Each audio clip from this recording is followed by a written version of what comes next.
Hello and welcome to Unquestionably Nerdy, the show where we talk about everything that makes us want to geek out, freak out, and initiate flirting with the phrase, "Whoa, mama." I am one of your hosts, Cadden MacArthur, and whom am I joined by?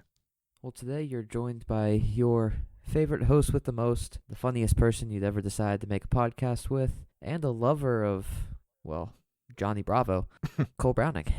He's always on the lookout for lovers, isn't he? Hi, Cole.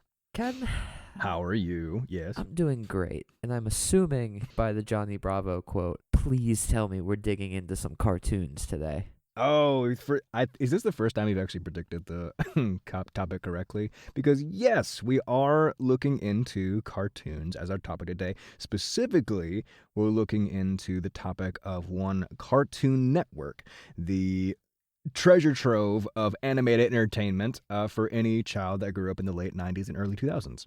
I am here for it. I think Cartoon Network was on 24/7 on at least one TV in my house as a kid. Would you say it was your? I know. I have an opinion. I have a placement for it.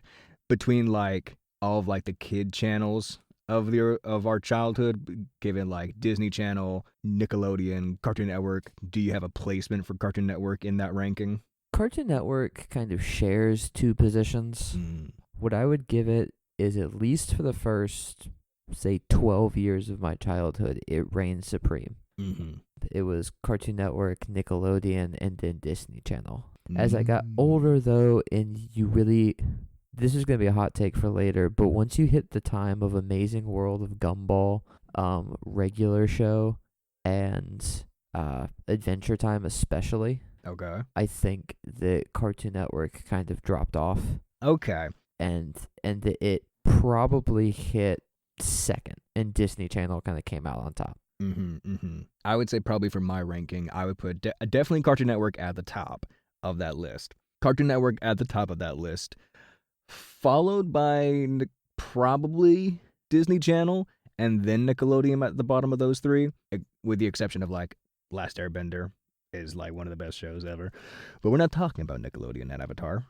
I would probably put Cartoon Network at the top of that ranking, but I sort of started to fall off Cartoon Network at around the same time, but for a different reason. I liked shows within that era.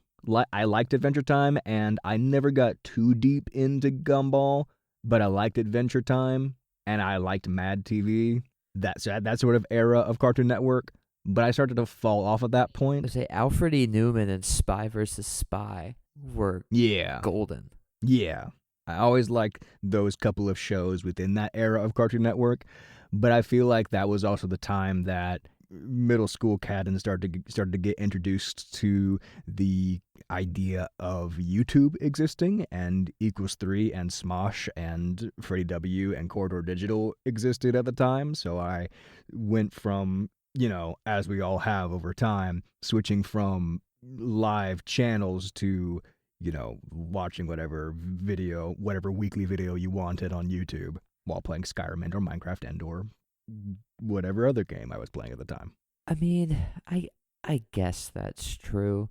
I mean, for me, Cartoon Network was definitely in and out for me until I basically hit the beginning of high school. And then by like popular demand, when there was a huge show that just kind of everybody ended up talking about. So for this, we'll kind of get into this later, but I think Infinity Train breaks the mold of like the most recent 10 years of Cartoon Network. And that was kind of the show that brought me back to Cartoon Network. But I think up until the very beginning of high school, Cartoon Network, I would always turn on probably once a week and find something to watch. And then it really died down until Infinity Train. Fair. I never watched Infinity Train, but I heard like in the recent years of Cartoon Network, it is like one of the best shows they've ever had. And they just like buried it afterwards, as Cartoon Network was like on the slow, gradual death involving Teen Titans Go. Not that Teen Titans Go is terrible. I know that show has its fans, and I know it has its haters because it's all. I love Teen Titans Go. Well, that's the thing. It has its love. It has its fans, but it's the fact that after a while, it was the literally only thing that Cartoon Network would play. It would be 24 hours of Teen Titans Go and nothing else. Yeah, I can give you that. I think one thing that they've kind of gotten away from Mm-hmm. is what we would consider. I'm not really sure of the. I believe they're called serial programming, and this is what Infinity Train was. Okay. It was something where you basically had to watch episodes in order. Yeah. As they continued through a well-defined story. Yeah. And I think it's something that Cartoon Network was almost afraid of.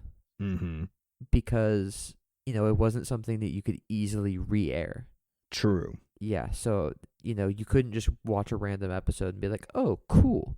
You really kind of had to know the story. But, they could have made so much money off of, DVD seasons for this show. Mm-hmm. Or, doing, monthly marathons of a season. Mm-hmm. Because these are, 15-minute episodes. Yeah. But yeah, I think that is something that we'll kind of see as a pattern throughout today, is Cartoon Network really not liking to make shows with a through story. Yeah. Which some of them they did, but they really liked to cancel the ones that were getting good just as they were getting good. Mm-hmm. Mm-hmm. I feel like Infinity Train, again from what I've heard, it was one of those shows that would have been so good if they allowed it to exist and operate, but with that switch to more episodic television like Amazing World of Gumball and like Teen Titans Go, where you didn't have to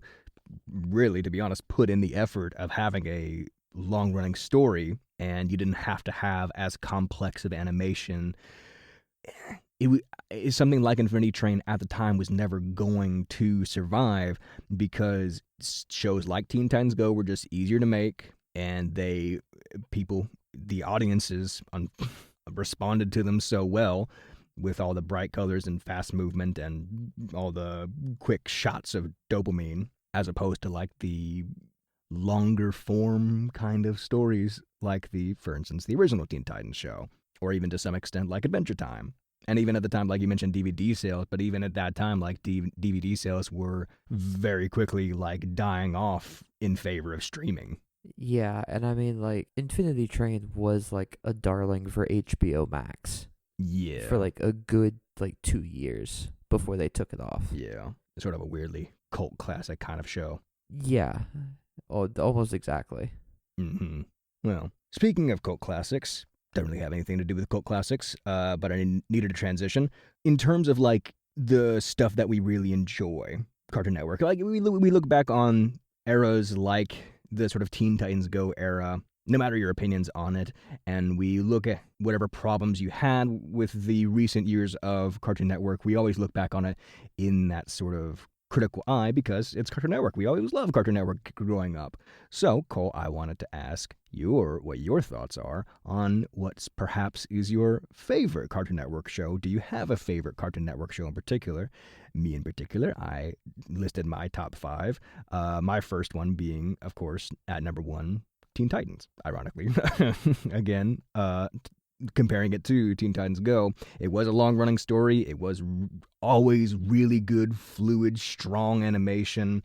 It had that very clear anime inspiration, and it balanced the comedy and the drama so well, and it had such classic storylines like Trigon coming to Earth and Raven fulfilling her destiny, and it had the long-running dynamic between Terra and Beast Boy, and it had a very clear intergroup dynamic between the main cast, and it had a great movie with Trouble in Tokyo.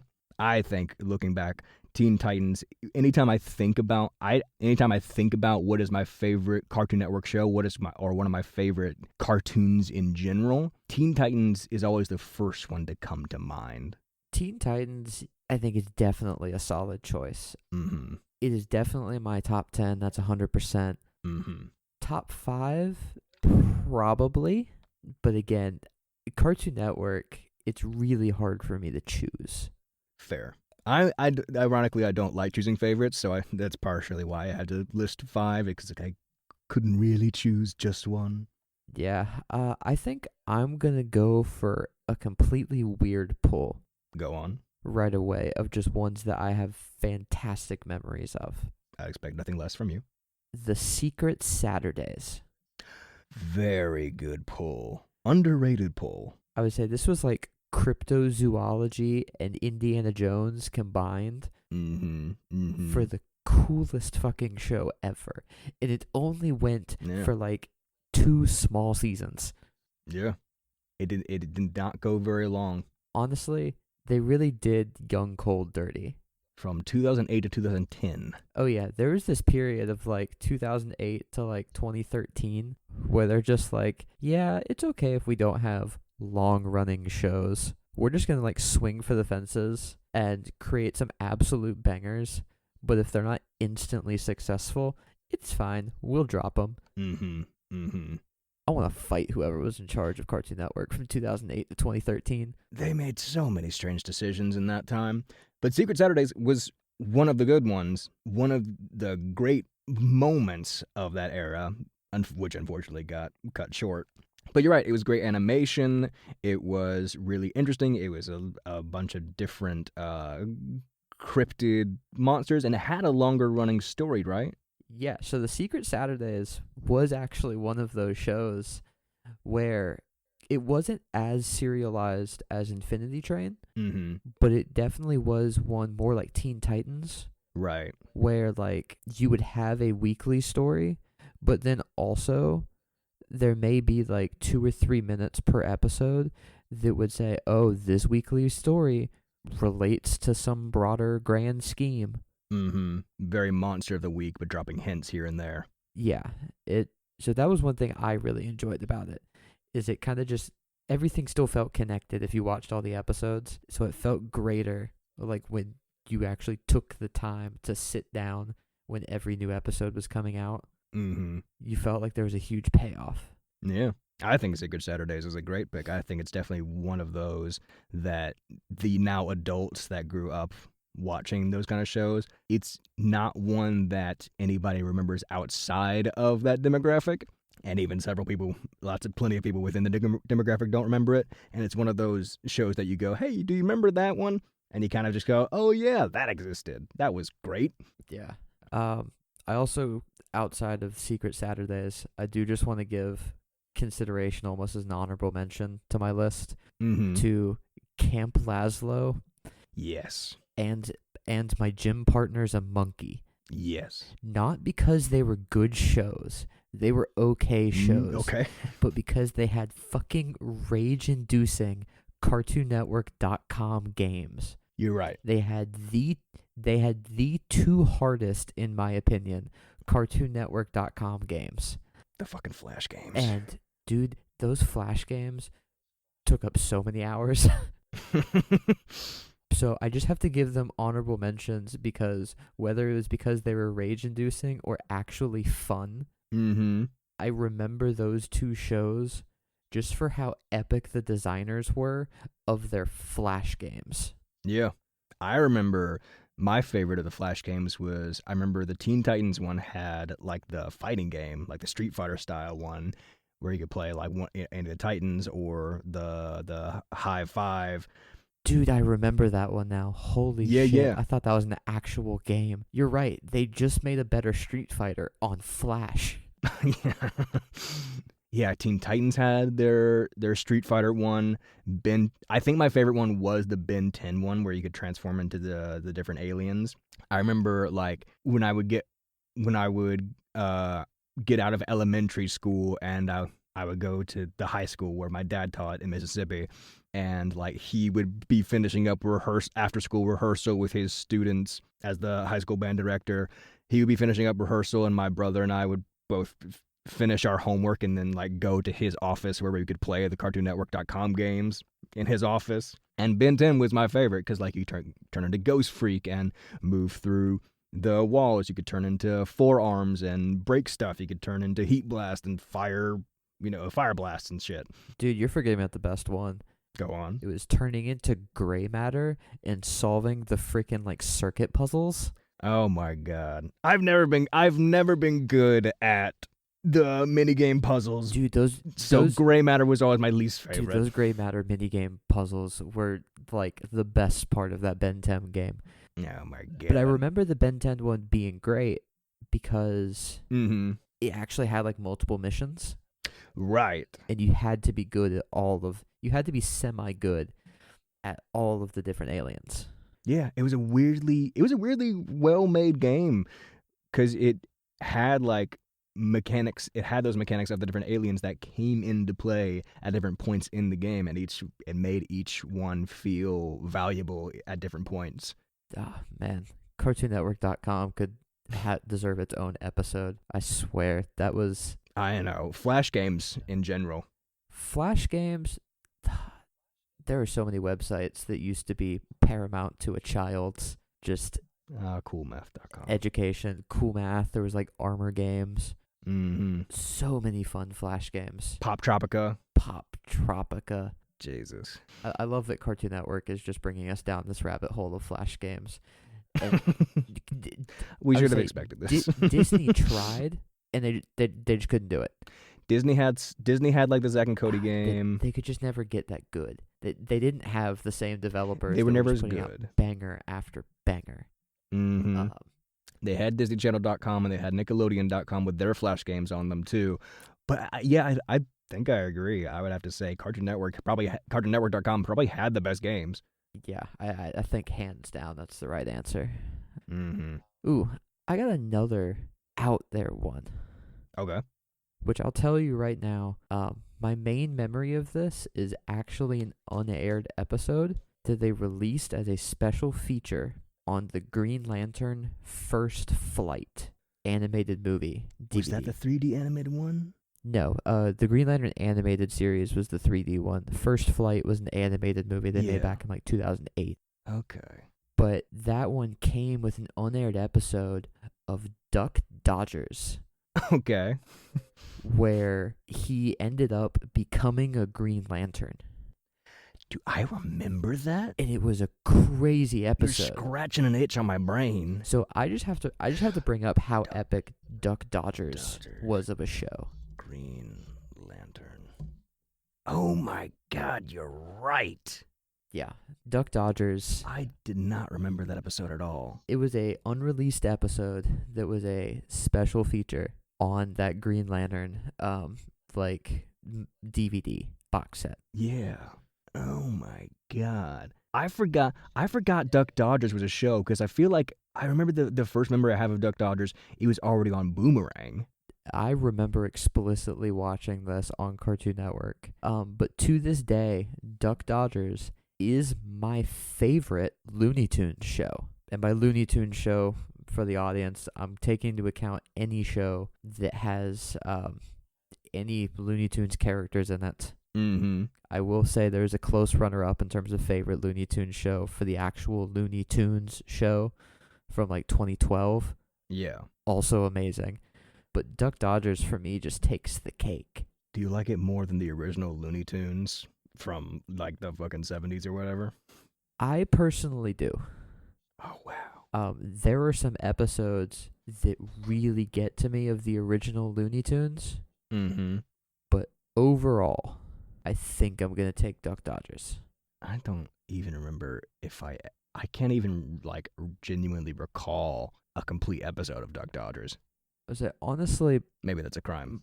I would say honestly, my main memory is the Green Lantern episode. Mm-hmm. But I also do remember an episode where they were fighting a pirate. It was like space pirates.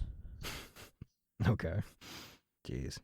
That is one that will never get on a streaming service. I really think they're missing out. They just should. I mean, yeah. I'm sure, Infinity Train included, there are plenty of shows out there that are suffering from the current state of entertainment in that they can just companies can harbor what shows they want and don't want to put on streaming services. But without getting into that depressing topic, another of my favorite Cartoon Network shows would definitely be, as we mentioned, Ben 10, a classic of the genre by Man of Action.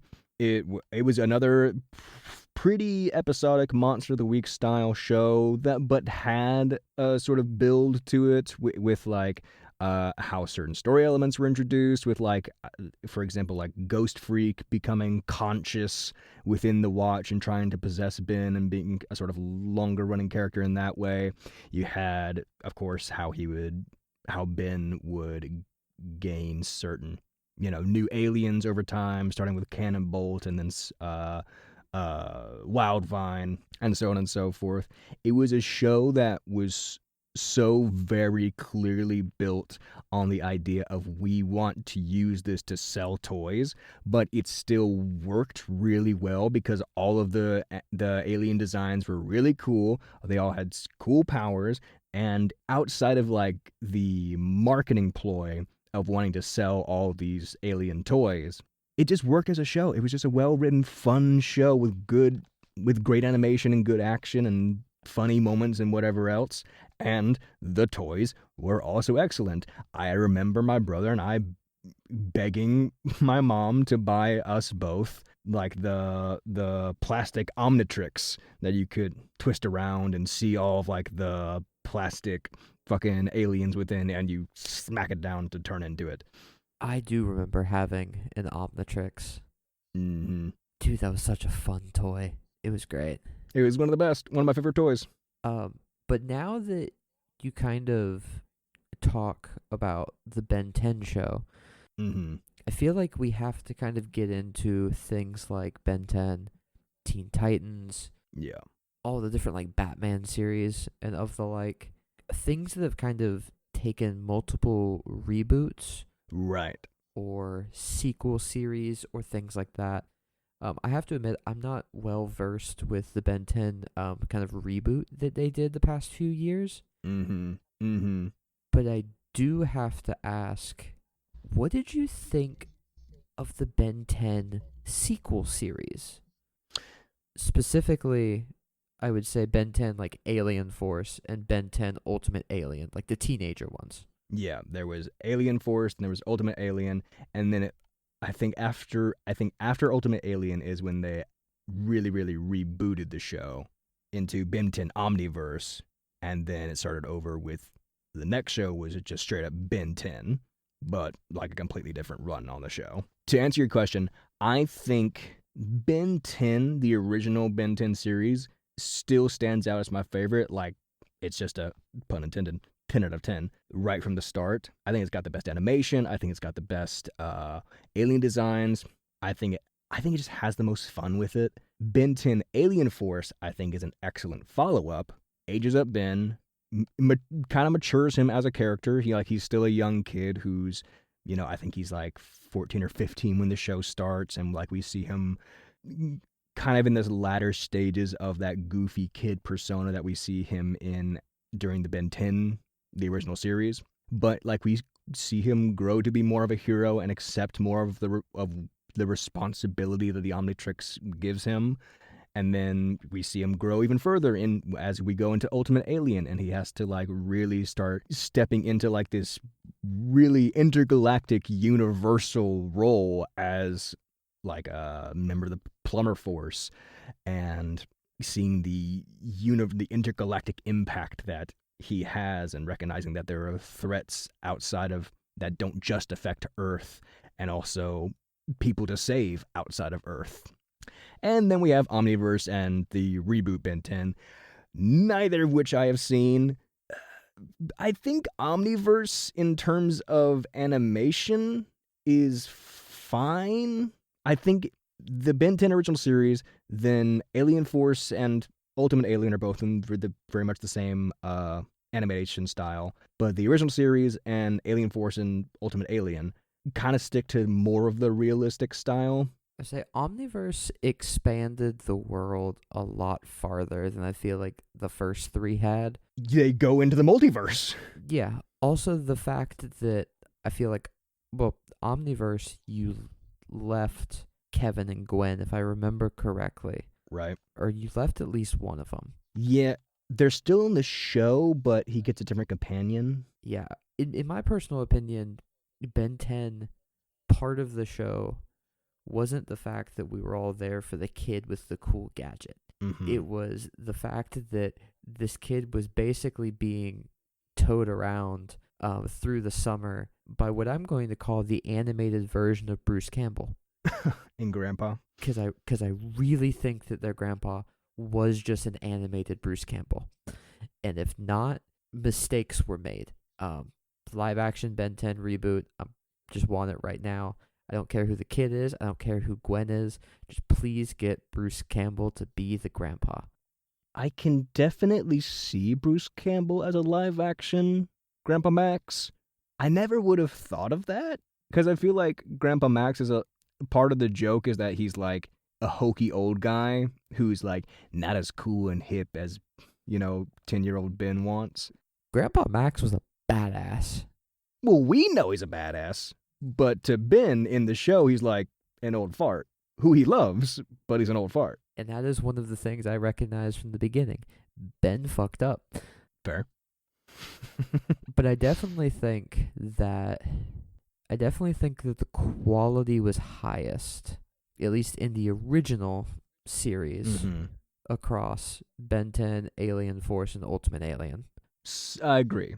I didn't finish Omniverse, but of the few episodes I saw, I think it was just kind of missing some of the magic. Yeah. But I know that the newest reboot of Ben 10 ran for a long time, so I would love to give it a shot one day. Yeah, it's definitely good. Like, again, I've not watched any of it, but it's just looking at the animation style, it's definitely going for the Teen Titans Goification of the original series. Yeah, it definitely looked like it was a bit, I don't know, younger aimed. Yeah. A bit hokier, maybe a bit more comedic. Yeah. Something you'll appreciate. Are you aware that Omniverse has a crossover with the Secret Saturdays? Yes, I did already know this. Good. This is one of the reasons that Ben 10 is even better. Well, I'm glad we can agree on our love for Ben 10. I honestly was kind of going a little back and forth between Teen Titans and Ben 10 as my favorite, but I ultimately chose Teen Titans because Teen Titans, it's just, like I said, it's the one that always comes to mind first in terms of what's my favorite. I'm fine with being in the top 5. Yeah. Hot take, though, I don't think Ben 10 would be in my top 5. I think it would be in my top 10. But what else you got? Some others I had on my list were Clone Wars, the 3D animated one. I'm sorry to anybody who likes the Gendy Tarakovsky 2D animated one. I can also appreciate the 2D animated one, but I always prefer the Gendy one's a masterpiece. I know. I can appreciate it, certainly. I don't know.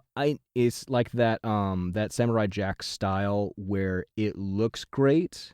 I just never appreciated it as a kid because I wasn't a fan of limited dialogue in cartoons. I like characters to talk. I don't like it going quiet for that long. Yeah, I guess I could see that. But I'm also, this is another one that's somewhere in my top. Samurai Jack. Mm-hmm. You gotta pay respect to it. I love Samurai Jack. I remember, this is a weird tangent. I was on a Hinge date once, and the girl came over, and we were watching a bunch of movies and cartoons, and Samurai Jack was one of them, because I think she, hadn't, her parents didn't let her watch Cartoon Network or whatever as a kid, so I was the first person to expose her to Samurai Jack, and she was, weirdly invested in it. I mean, I have no problem with that. I was going to say, you were exposing someone to some of the greatest art that has ever been produced in animation. And that's why I say I can appreciate Samurai Jack. Nowadays, I would have to be in a particular mood to watch Samurai Jack or the 2D animated Clone Wars. Because it is a slower pace than what we're used to nowadays. It is a slower pace. It has less dialogue. It's more visual driven, and the artistic style of Samurai Jack and the Samurai Jack more so is more abstract in its animation. It's vague backgrounds and monochrome sort of moving singular colors and stuff like that. Yeah, I guess Samurai Jack has definitely more of a defined color palette. Yeah. And it can be pretty dark of a show. but I don't know. I always like something so heavily stylized. Fair. I think that's entirely fair. I remember like the reboot of Samurai Jack when they added like the extra season or whatever. I remember that came on when it was like our senior year in high school, and we were both in the hotel watching it during championships at Dayton. Dude, I do remember that. Dude, that 5th season. I think everybody else was downstairs at the pool and we were watching Samurai Jack. I mean, look, am I going to focus and like really hit my zen just in a pool for a percussion competition? Or am I just going to hit it by looking at a samurai go absolutely fucking ham on some villains in the long-awaited season of Samurai Jack? I didn't say I regret it. Oh, no, that was probably one of the best decisions that we made during an entire winter percussion season was, no, we're good. But yeah, Clone Wars is one that I've been meaning to go back to because I never finished the 3D Clone Wars. But I've been told time and time again that the ending is amazing and it's like so worth watching the show overall just to get to the ending. And it's given us kind of in that Harley Quinn Batman animated series effect of giving us characters that have now become classic, like Ahsoka. Yeah, I Cad Bane. Love Cad Bane.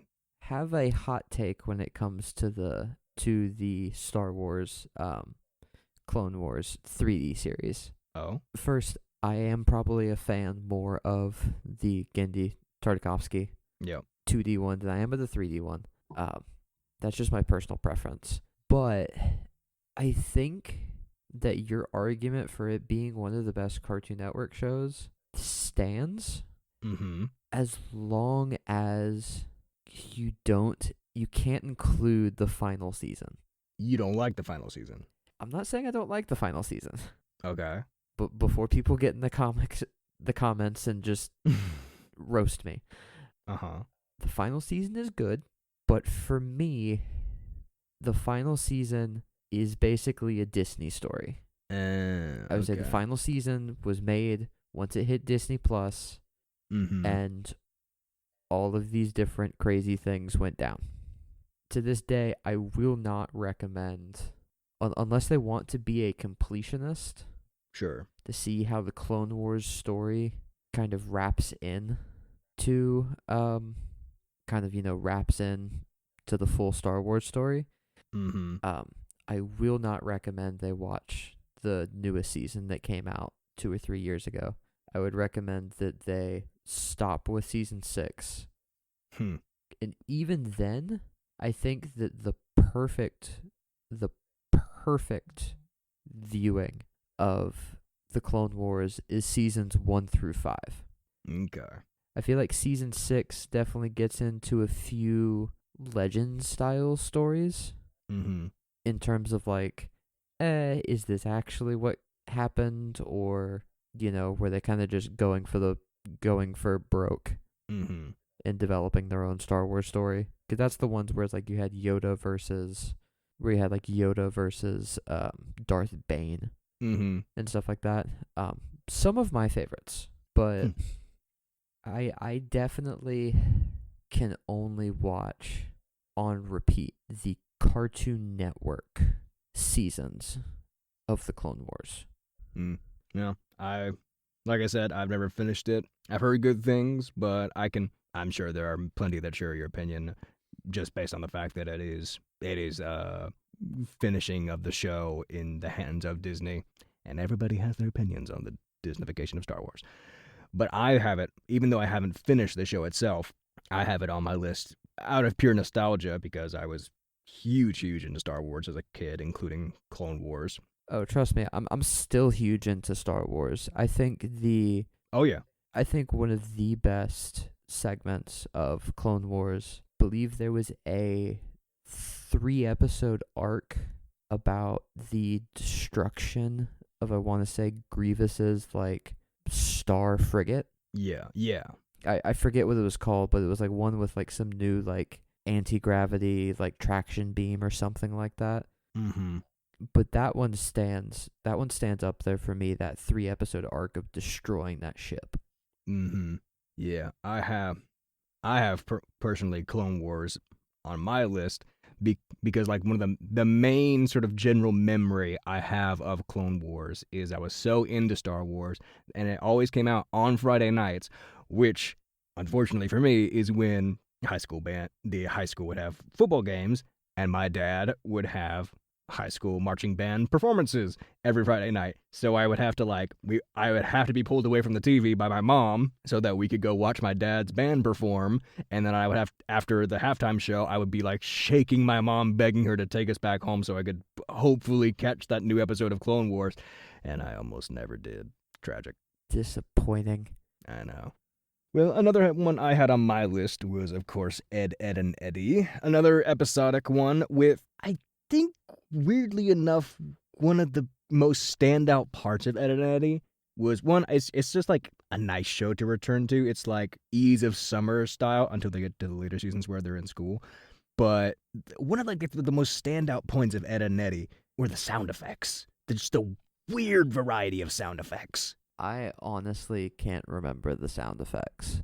Did you watch much Ed, Ed, and Eddie? I did. I watched a lot of it because I remember the top 3 things I remember that show were Jawbreakers, Footsie, and Rolf.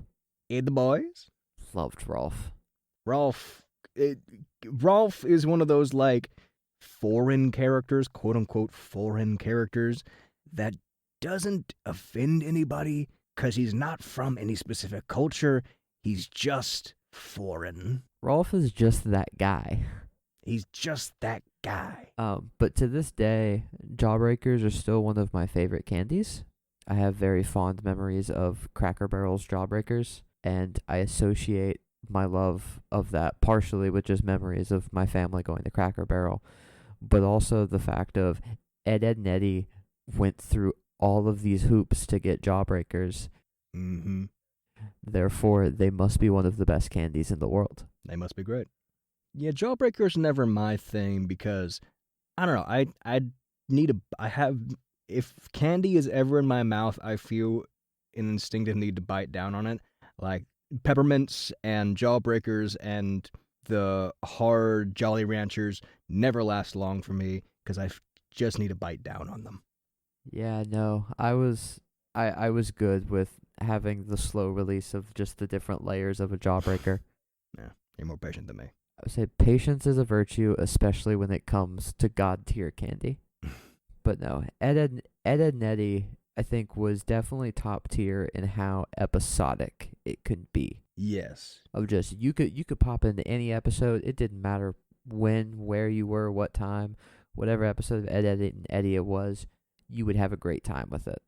Yeah, true. And it was like so like childhood fantasy too, of like building the really cool machines and like, you know, getting a cardboard box in a wagon and somehow it runs like a car. Oh, I remember that. Mm-hmm. When Eddie had the bus or whatever. Yeah, because the Cartoon Network game for Ed, and Eddie, I want to say, was also racing those boxcars. There was a racing game. In my opinion, it was the better version of Mario Kart. Sorry to all the Nintendo fans in our audience, but this Ed, and Eddie game was just better than Mario Kart. But yeah, no. Yes, they also had a fighting game, didn't they? Where like you could play. Didn't they have a fighting game where like you could play Double D with like the plunger on his head or whatever? They also did have a fighting game. Yeah, Ed, and Eddie, I think, was one of those games or one of those series that just had so many zany ideas. Yeah. They're like, oh, don't worry. We can make plenty of games out of this. Mm-hmm. Yeah, it really tapped into childhood fantasy. I think that was like one of the biggest parts of it to me is I see all like the stuff they build and I want to like mess up my backyard and make it myself. And then I never did because I wasn't that creative. Wasn't that constructive as a kid. I never was really either. No. But I think in terms of creativity, though, I do love writing, especially a good horror story. I can't build, but I can write. Mm-hmm. And in terms of the next one on my list, I think I gotta give it to maybe one of the scariest series I've watched, and scary in a great way. Like it just freaked you out as a kid. This one never gave me PTSD, but I know it probably did some people. I feel like I know where you're going with this. I gotta go back to that one house in the middle of nowhere, Kansas. Courage the Cowardly Dog. Mm-hmm. Okay, where do you subscribe to the theory that they're actually not in the middle of nowhere and it just looks that way to Courage because he's a dog? Dude, I did not even know that was a theory. It's like one of those like Ash Ketchum was in a coma the whole time type theories where they're not actually in the middle of nowhere. Courage is just a house dog, so it feels like they're in the middle of nowhere to Courage because we're seeing the show from his perspective. And all of the monsters out there are not like monsters, they're just strangers coming to the house, and Courage is a cowardly dog reacting to strangers by being afraid of them. I honestly think that takes away from anything. I agree. I'm still gonna say that this is all truly monsters and that this world is just weird as shit.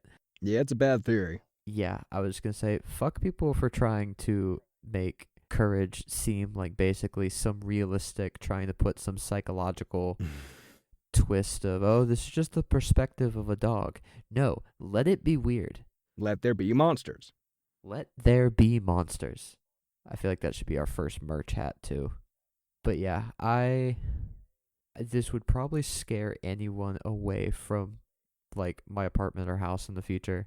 But one thing I've always considered just as a piece of art, considering like buying, is the crazy mask that Eustace scares Courage with, like in the opening. I've always wanted someone to design me that mask. That'd be cool. That'd be cool, like and just hang it up. Yeah, like a woodcut kind of 2D image of that. It would be amazing. That's actually pretty cool. I like that idea. Yeah, but I think Courage is one of those shows that I don't think had a large, like significantly large audience. I don't think it was a show for everyone. More cult classic. But like cult classic in the best ways. Like it.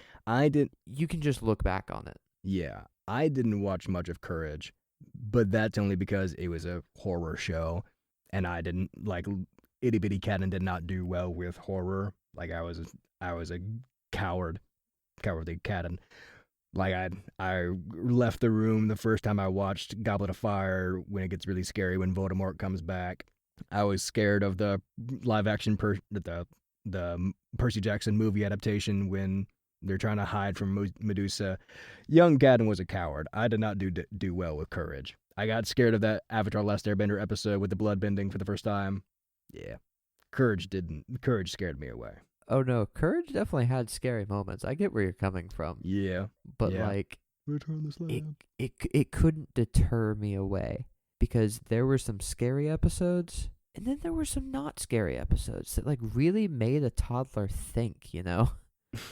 I forget what the one that comes to mind to me is kind of the biggest episode is The Thinker. Is when they're trapped in the museum.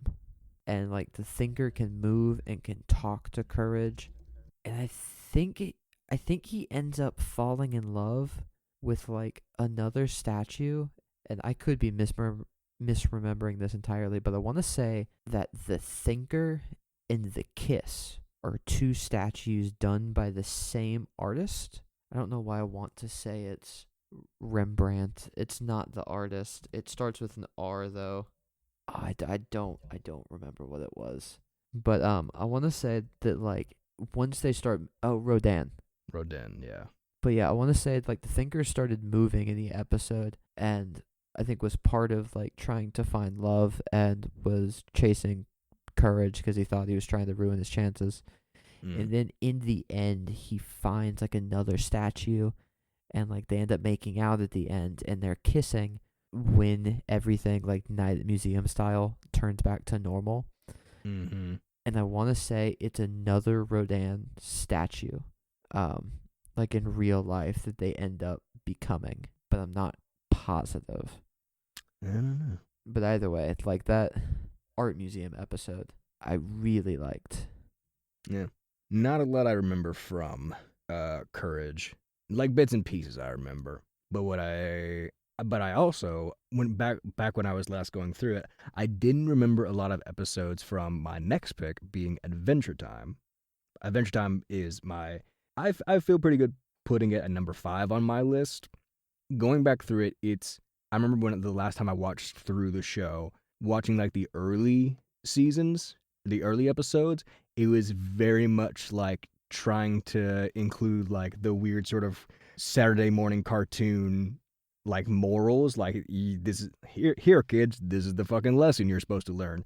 But after a while they just let that fall to the wayside and just let the show be what it was. And we going back to like the earlier conversation, earlier topic of like shows that were allowed to evolve. It was interesting watching back through and seeing Finn, like clearly the voice actor for Finn is growing up over the course of this several year show and is still voicing him to this day. But we see the trials and tribulations of prepubescence and teenagehood as Finn goes through them. And like we see interesting takes on it that feel real in a way that lots of shows didn't do, like where he has a crush on Princess Bubblegum for the longest time. It doesn't work out. And then he gets a crush on Flame Princess, but that doesn't work out. And then he kind of over time recognizes that he kind of messed up with Flame Princess and actually like goes back and apologizes for it and like has a nice friendship with her afterwards, and that it doesn't force in a new relationship later. I don't know. That's just a memory of Adventure Time that sticks with me as like not a traditional sort of storytelling, like the guy has to get the girl at the end kind of thing, and just like being okay with being single is not something you see in lots of cartoons. Yeah, I get that. To be honest, this is probably going to make you want to reach through the screen and kill me, but most things you say make me want to do that. I know. And I always prep you. I don't feel like I should really prep you anymore for these things, but Adventure Time I really didn't like. I feel like there were certain episodes of Adventure Time that I could get behind.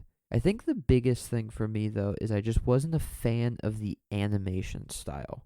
That was also the same thing that turned me off of shows, at least for a while, like Flapjack and Chowder.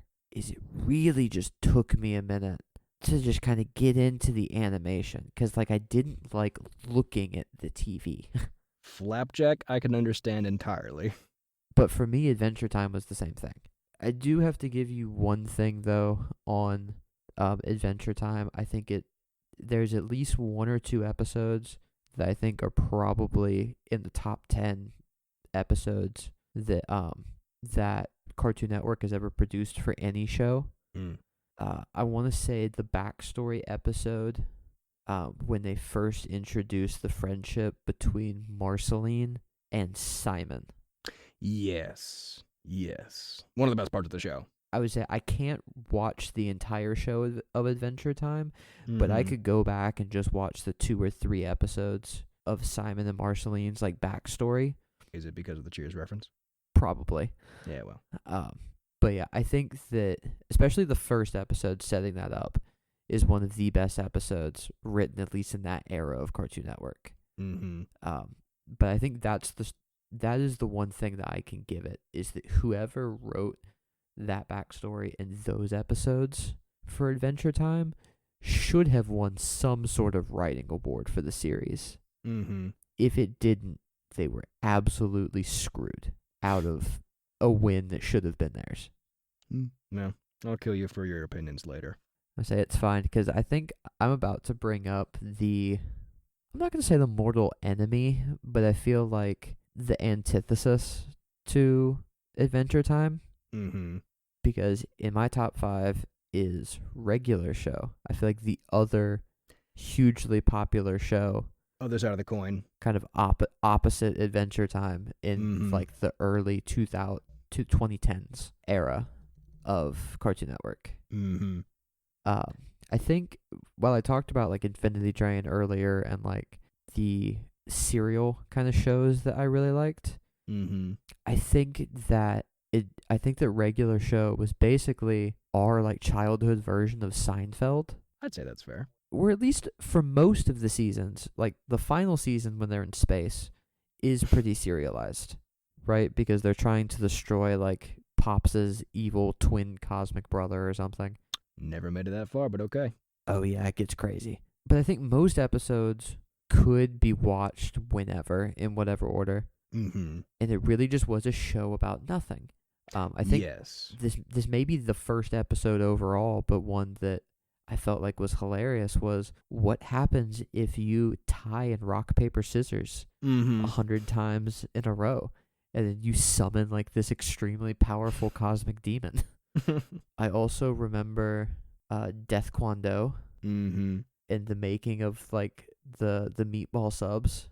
Highlight. Absolute highlight. And I'm going to go ahead and I'm not sure if this is a hot take among regular show fans. Okay. So, audience, let us know in the comments. But look, what was it? Rigby and Eleanor? Mm-hmm. Fantastic. Wait. I'm just realizing this now. Did they really just They did. Holy no, it's not Eleanor. I'm wrong. Eileen. It's Eileen. I was about to say if they named it Rigby and Eleanor because of the Beatles and Eleanor Rigby, and I just figured this out, I was gonna feel so fucking dumb. But now I just realized I'm wrong about the name and still dumb. But Rigby and Eileen, I feel like were top couple on the show. Like they were just so wholesome. It was great.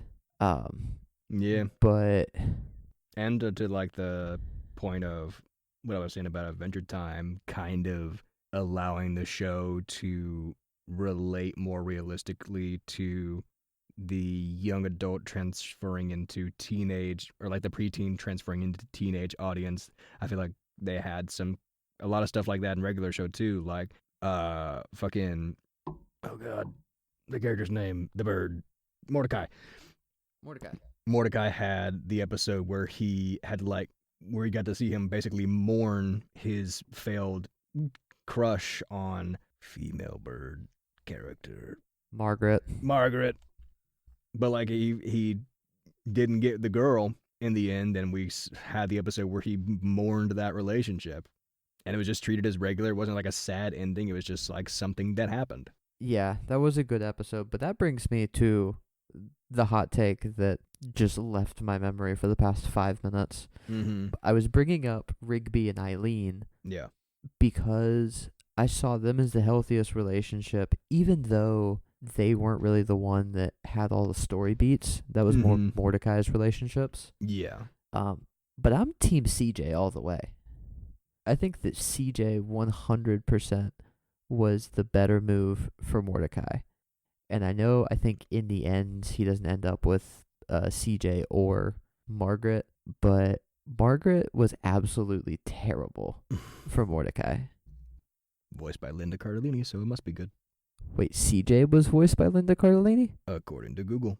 This makes so much sense now. Yeah, I would say Linda Cardellini, fantastic. Yeah, any character played by Linda Cardellini, you kind of have to have a little bit of crush on. Yeah, and for those that say that the live-action Velma, you didn't have a crush on her, you're a liar. You're lying. But yeah, I'm Team CJ all the way. I think that CJ was the best romance option in all of regular show. Yeah, that was another one. That was another case of I never got as far in that show. But yeah, I'm kind of excited now. They believe there's a new regular show series called The Regular Show. I think so. The Lost Tapes? Yeah, they're bringing it back in some way as they're rebooting everything. Every familiar, every formerly successful IP, rather than coming up with original ideas. And that's a problem all in itself. But look, I'm here for more regular show. Fair. Well, those are my top 5, and just as some honorable mentions, of course, we have Justice League and JLU. We have Foster's Home for Imaginary Friends. We have Mad. We have Young Justice, at least the first 2 seasons. We have Over the Garden Wall, which is more of a miniseries than a show. We have Shaolin Showdown, just some other honorable mentions, and many other great shows on Cartoon Network that we could go into more detail on, of course. Maybe we'll have a part 2. Who knows?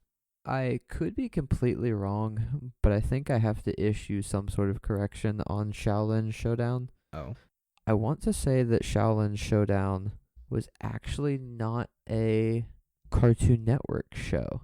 It was not. I think, at least to the best of my knowledge, It was Kids WB originally. it was a Kids WB show that came to Cartoon Network. Yes, true. I think every show we've talked about today, for the most part, other than of course Lucasfilm and Star Wars, has been an original Cartoon Network show. But I'm only mentioning that because I could go into a rabbit hole in an entire episode just on how epic Kids WB was. We could have a Kids WB episode. Because Saturday morning cartoons on the Kids WB were a staple. Yeah, I was going to say, everybody let us know if you want that Kids WB episode, because we'd be happy to do it. Yeah. But with favorites out of the way, Colt, do you have any opposite end of the spectrum? Do you have any worst? Is there a worst Cartoon Network episode or Cartoon Network show, in your opinion? Kind of like the High Fructose Adventures of Annoying Orange. Back in that time when networks didn't know what YouTube was or why it was successful, and tried to bring YouTubers like Annoying Orange and Fred to kids' channels, and it didn't work at all. Hey, I'm not going to hate on Annoying Orange. You should. Only because I found some of those episodes funny. Everything you say makes me angry. Fair enough. Uncle Grandpa, I think, is one that is considered the bottom by a lot of people. Yeah. That one, for almost the same zaniness that regular show had, but I would probably say for like the definitely younger than 7 audience. There were some fun episodes to that I really liked.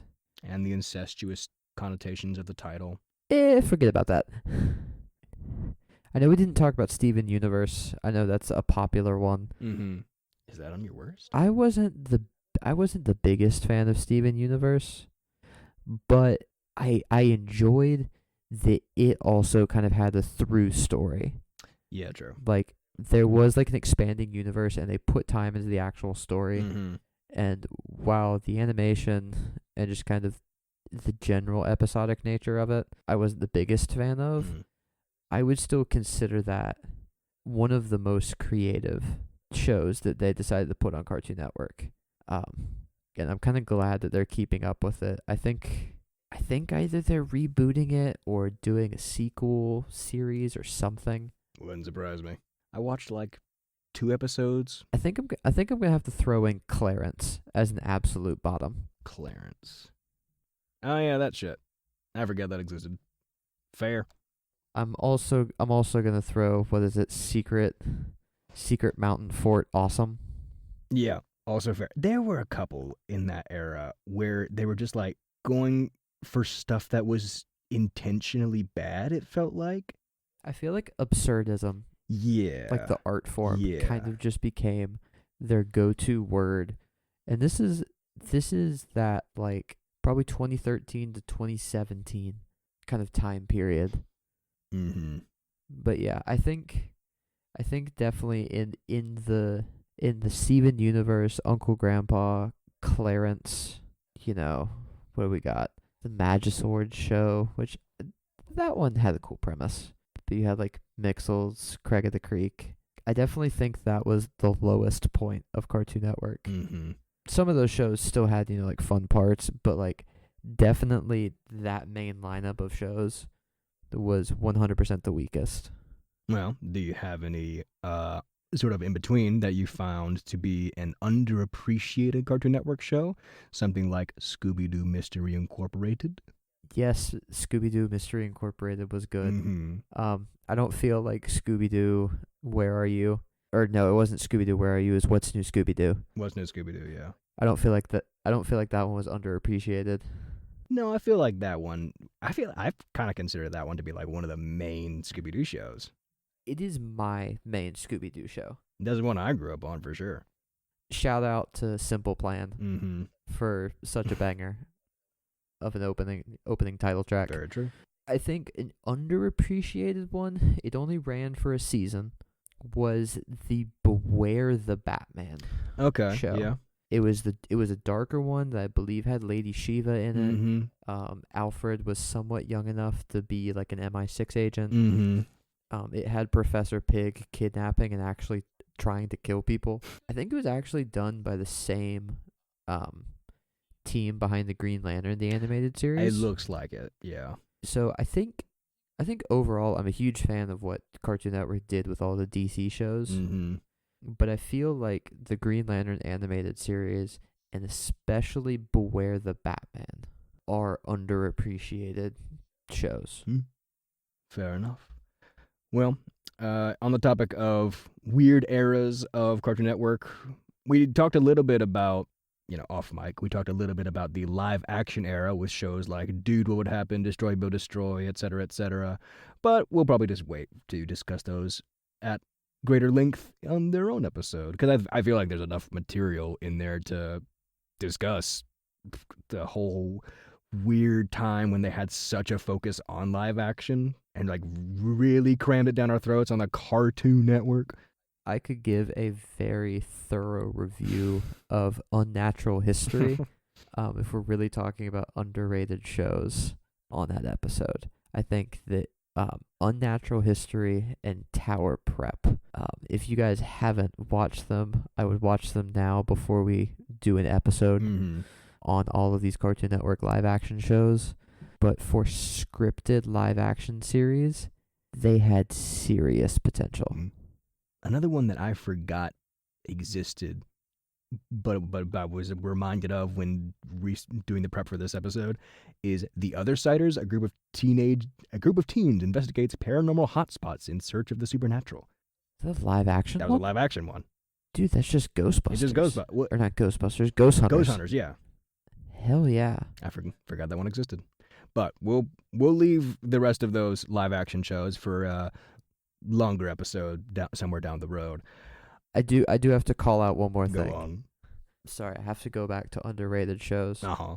Because in my looking up random things to make sure I wasn't missing any shows, under the preschool set list for Cartoon Network productions is Crypto the Superdog. Crypto, with Ace the Bat Hound and Streaky the Cat. I remember that one fondly. I don't think that Crypto can jump anything in my top 5. But goddamn, if Crypto the Superdog is not in my top 10, Crypto the Superdog is 100% an underrated show that I don't feel like enough people remember. Crypto the Superdog could be. There is an argument to be made that outside of like the Emmy Award, like Paul Dini, the Batman the Animated Series, Superman the Animated Series stuff, somebody could make the argument that Crypto the Superdog is like number 3 out of all the DC series. That would put it into contention with Teen Titans, I know, but Crypto the Superdog was just such a hopeful show from what I remember. Crypto the Superdog, also made by Paul Dini, one of the creative minds behind the DCAU. Oh, it was developed by Burnett and Dini. Man, Alan Burnett and Paul Dini, we may just have to do an episode specifically on your shows. But we have plenty to work with. I say, if anybody knows Alan Burnett and Paul Dini, well, let's invite them on the podcast for us. Yeah, I was going to say, tell them about us so we can invite them on the pod. Because they probably defined my entire childhood. But yeah, Crypto the Superdog, 100% underrated show. In my top 10. More people should watch that show. I don't believe it's on HBO Max. No. So everybody yell to HBO Max about not having enough Cartoon Network on the streaming service. Plenty of people have. But it is available on YouTube to buy. I think it's like $2 an episode. Neat. Well, before we wrap up this episode, I feel like this topic, it wasn't going to come up on any other episode, but also wasn't enough of a topic to make its own episode of. So, Cole, what do you know about the Cartoon Network Hotel, if anything? I did not know that this Cartoon Network hotel existed. The Cartoon Network Hotel was I a did thing. know that the Nickelodeon hotel existed, Well, yeah. and I've been to the Nickelodeon hotel. Everybody loves the Nick Hotel from when they were children. We all watched the commercials for the Nick Hotel on Nickelodeon and thought, that's amazing. I want to go there immediately. And I also got to go to the Nick Hotel when I was a kid, and it was indeed amazing. Except for when I went to the pool and they had like the big water, sort of mini water park set up, and it had the big dunk tank and it sort of splashed down the water on you. And on all the commercials, you got splashed with actual slime, but in the actual in the actual pool, it was just green tinted water, which to little boy Cadden was a huge disappointment and a lie. But adult Cadden can also see how it makes sense that they wouldn't dump actual slime that would get caught up in the pipes of the pool and damage everything. I mean, yes. I think by the time that I went, I was old enough to recognize that it was going to be hard to get slime Yeah. everywhere. Yeah. But this Cartoon Network hotel, did they advertise this and we just missed it as kids? Basically, yeah. Well, not as kid. It's a recent thing. It was opened on January 10th, 2020, which is part of why it didn't succeed very well, because it's a big resort that opened up in 2020 when everything started shutting down. So that was a big component as to why it didn't succeed. I feel like another piece of why it didn't succeed is, again, going back to the Nick Hotel, which, sadly has degraded and gained a very sort of modern minimalism type look as opposed to the bright cartoonishness of our childhood. But the Nick Hotel, at the very least, it's in Orlando, Florida.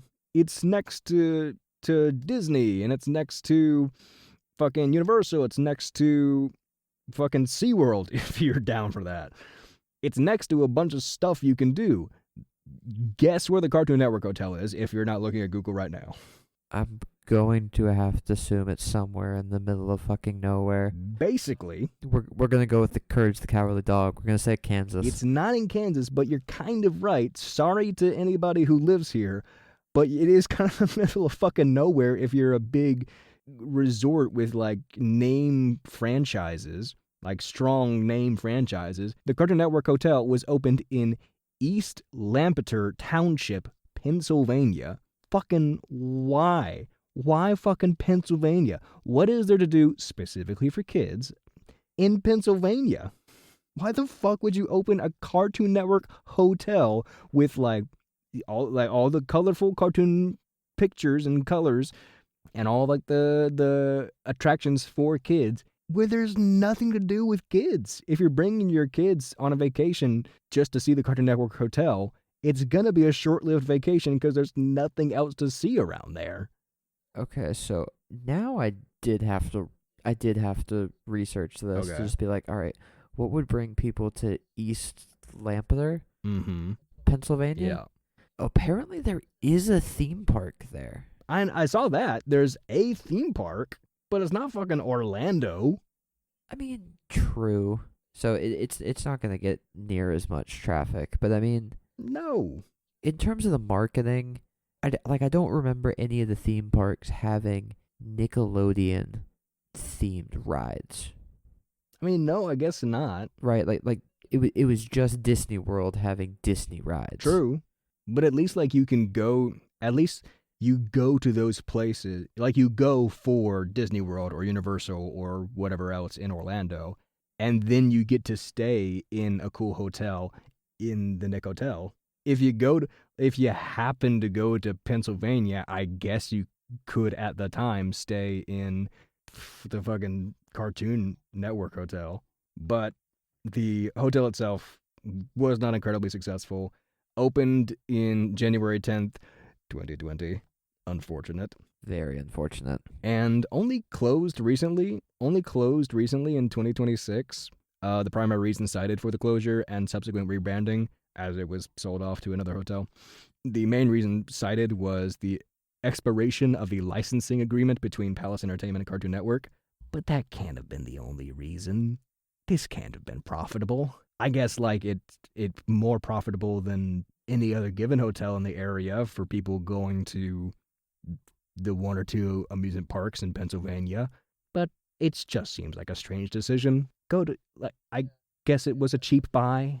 Yeah, I would agree with that. I think honestly that if Cartoon Network, or at least the people behind the Cartoon Network hotel, were looking for a decent spot to put a hotel that wasn't in Orlando, I probably would have said Georgia. Yeah. That's what I thought. Because to me, the most Cartoon Network adjacent properties, because they have like the DC rides and probably could have rebranded some other things, would have been Six Flags. Yeah. There's Six Flags over Atlanta. I was going to say, the Cartoon Network hotel with the Six Flags over Atlanta would have made tons of money. There's Six Flags over Atlanta with the DC stuff. I think it's Six Flags over the Texas Six Flags in Houston, Dallas. I can't remember. I think it's Houston. There's a Six Flags in Texas, which I think the Texas one has like the Looney Tunes stuff, which could connect the Cartoon Network. They had multiple chances to do something good. I guess just the fucking the hotel building they bought in Pennsylvania just must have been cheap, and they were like, I guess we'll open it here. Strange decision, because it feels like it so obviously feels like they were trying to like capitalize or match the success of something like the Nick Hotel or the Disney resorts, but didn't get anywhere close, literally, geographically speaking.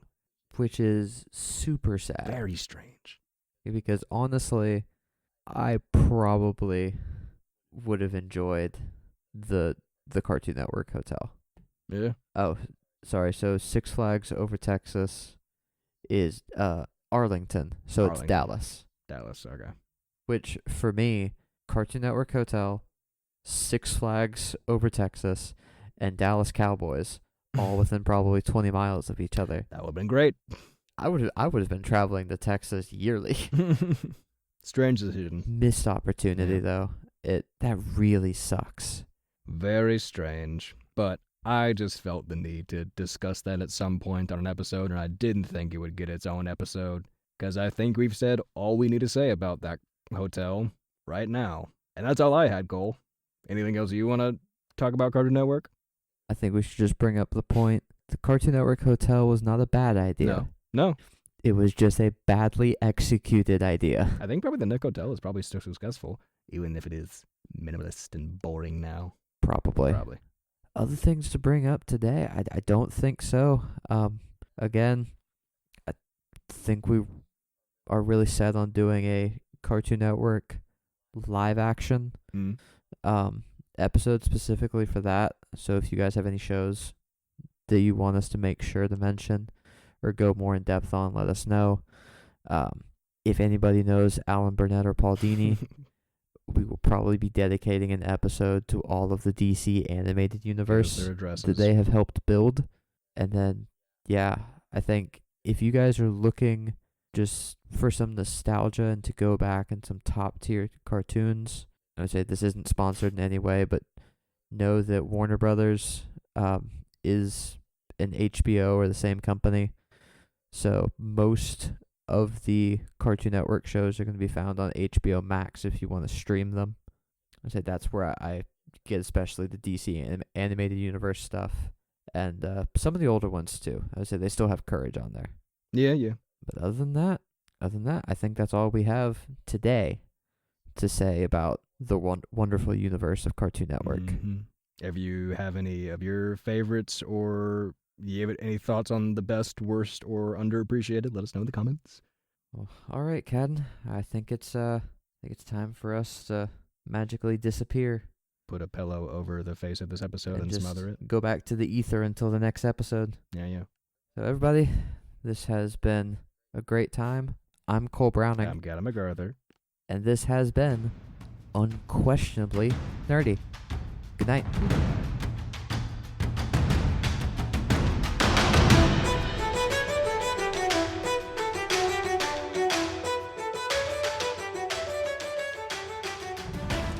Don't say good night. We don't know when you're listening to this. Bye-bye. Good day. Good night. Konnichiwa. Guten Tag. Peace. Goodbye. Get the fuck out of here.